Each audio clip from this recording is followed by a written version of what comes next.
اللہ کے نبی کی دعاؤں کو، بہت سارے لوگ ہیں ایسے دنیا کے اندر جو اللہ کے نبی کی سنتوں کو تو جانتے ہیں لیکن ماحول کے اعتبار سے اپنے آپ کو بدل لیتے ہیں۔ جیسے ہم نے سنا اور اللہ کے نبی کا فرمان ہمیں پہنچا کہ بیٹھ کر پانی پینے کی سنتیں ہیں۔ کتنی سنتیں پانی پینے کی؟ 6 سنتیں پانی پینے کی۔ بھائی بیٹھ کر پینا، دیکھ کر پینا، بسم اللہ پڑھ کر پینا، 3 سانس میں پینا، پینے کے بعد الحمدللہ کہنا، یہ سنتیں ہیں۔ اب شادی بیاہ میں دوسرے اور مواقع پر ہم اللہ کے نبی کی سنتوں کو چھوڑ دیتے ہیں، جبکہ سنتوں کو ایسے موقعوں پر زندہ کرنا جہاں پر اللہ کے نبی کی سنتیں چھوڑی جا رہی ہوں، شہید کے برابر ثواب ملتا ہے۔ کس کے برابر؟ اور شہید کا ثواب کیا ہے معلوم ہے آپ کو؟ جو اللہ کے راستے میں لڑتے لڑتے مر گیا ہو، انتقال ہو گیا ہو، زمین پر اس کا خون گرنے سے پہلے اللہ اس کی مغفرت فرما دیتے ہیں۔ تو بتائیے ایک سنت کو زندہ کرنے والے بندے کو اتنا بڑا ثواب ملے گا؟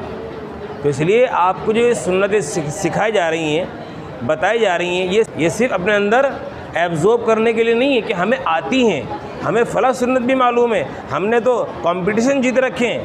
کمپٹیشن اس میں نہیں جیتنا، کمپٹیشن ہمیں اس لیے جتایا گیا تاکہ ہمیں زندگی میں سنتیں معلوم ہو جائے۔ اللہ کے نبی کا طریقہ کیا تھا؟ اللہ کے نبی کیسے سوتے تھے، کیسے جاگتے تھے، اور کیسے کھاتے تھے، کیسے چلتے تھے، کیسے بات کرتے تھے، یہ طریقہ آپ کا رہا۔ وضو کیسے فرماتے تھے، نماز کیسے پڑھتے تھے، آپ مسجد میں کیسے آتے تھے، کیسے جاتے تھے، کیا آپ کے زندگی کے تمام اعمال آپ کے کس طرح تھے، ان سب کو سیکھنا۔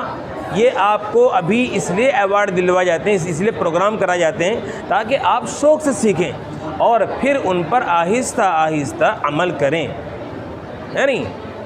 اسی طرح والدین کی خدمات ہیں اس میں، تو ان سب کو اسی لیے عمل میں کرایا جاتا ہے تاکہ آپ ابھی بچے ہیں، کل کو جب آپ بڑے ہوں گے تو والدین کی خدمت شوق سے کریں گے کہ میرے ماں باپ ہیں، ہے نا؟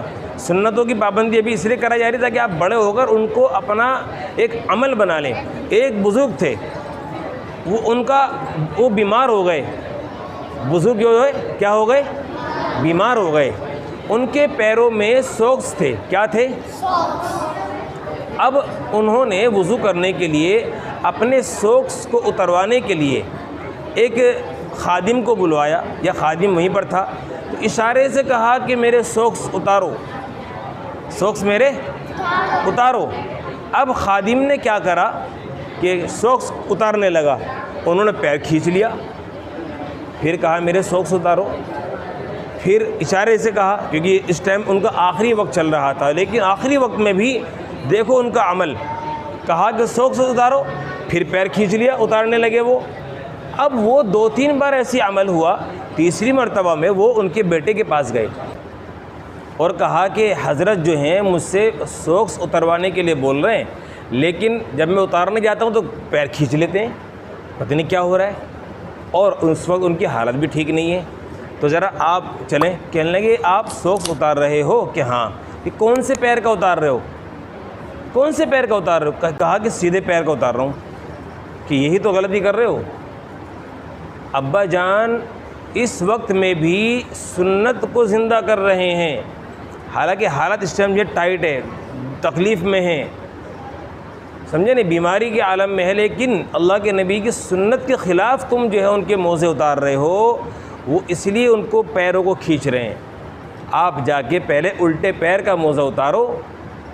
کیا سنت ہے؟ سوکس پہننے میں سیدھے پیر کا پہنو، اور جب اتارو تو الٹے پیر کا پہلے اتارو، ہے نا؟ تو ہر اچھا کام جو ہے سیدھی طرف سے کرنا چاہیے، اور ہر برا کام، اب یہ پیر سوکس اتارنا غلط ہے نا، پہننا اچھا تھا، سردی میں پہن لیا اپنا، اچھا ہو رہا ہے، فائدہ ہو رہا ہے۔ اب جب آپ اتار رہے ہیں تو تھوڑا سا تکلیف ہوتی ہے نا، ٹھنڈ لگتی ہے، یا آپ کو جو ہے دوبارہ وضو کرنا پڑے گا، تو یہ اس طرح۔ تو کہا کہ الٹے پیر کا جا کے اتارو وہ سوکس، تو آپ کو کچھ نہیں کہیں گے، نہ پیر کھینچیں گے۔ تو وہ جب گئے دوبارہ پیر کا سوکس اتارنے کے لیے اور الٹے پیر کا اتارا تو آرام سے اتروا لیا۔ تو یہ تھی ہمارے بزرگوں کی عادت کہ موت کے وقت میں بھی اللہ کے نبی کی سنت کو نہیں چھوڑ رہے۔ اور آج ہم نے کتنی ساری سنتیں ہمیں یاد ہیں، کھانا کھانے کی سنتیں ہمیں یاد ہیں، پانی کی سنتیں ہمیں یاد ہیں، ہے نا، سونے کی دعائیں ہمیں یاد ہیں، اٹھنے کی دعائیں، بیت الخلاء میں جانے کی، آنے کی دعائیں، اب یہ دیکھو بڑھاپے کے اندر جو ہے ان کو سنت کا خیال کیوں تھا پتہ ہے؟ کیونکہ ساری زندگی سنت پہ گزاری تھی. ساری زندگی کس پہ گزاری تھی؟ سنت کے مطابق ساری زندگی گزاری تھی انہوں نے. ساری زندگی میں الٹے پیر سے اتارا تھا موزہ اور سیدھے پیر سے پہنا تھا. اگر ہم ابھی سے اپنی زندگی میں سنتیں لے کر آئیں گے تو موت تک ہم انشاءاللہ سنت کے مطابق زندگی گزاریں گے. اور جب زندگی سنت کے مطابق گزرے گی تو پھر ہمارا حشر کس کے ساتھ ہوگا؟ اللہ کے نبی کے پاس ہماری ملاقات ہوگی. جنت میں اللہ کے نبی کے ساتھ ہوں گے ہم. جتنا آدمی زندگی میں سنت کے مطابق زندگی گزارے گا وہ قیامت میں اللہ کے نبی کے قریب اتنا ہی زیادہ ہوگا. تو ہم چاہتے ہیں نہیں چاہتے اللہ کے نبی کے قریب ہونا، تو اس لیے کیا کریں گے آج سے انشاءاللہ؟ سنت کے مطابق زندگی گزاریں گے. کھائیں گے، پئیں گے، اٹھیں گے، بیٹھیں گے، ملاقات کریں گے، 20 بار سلام کریں گے، ہے نا، کم سے کم زیادہ سے زیادہ سلام کرنا ہے. بہت سارے ہمارے زندگی کے اعمال ہیں، سب سنت کے مطابق کرنے ہیں ہم انشاءاللہ. کریں گے. اللہ ہمیں آپ کو عمل کرنے کی توفیق عطا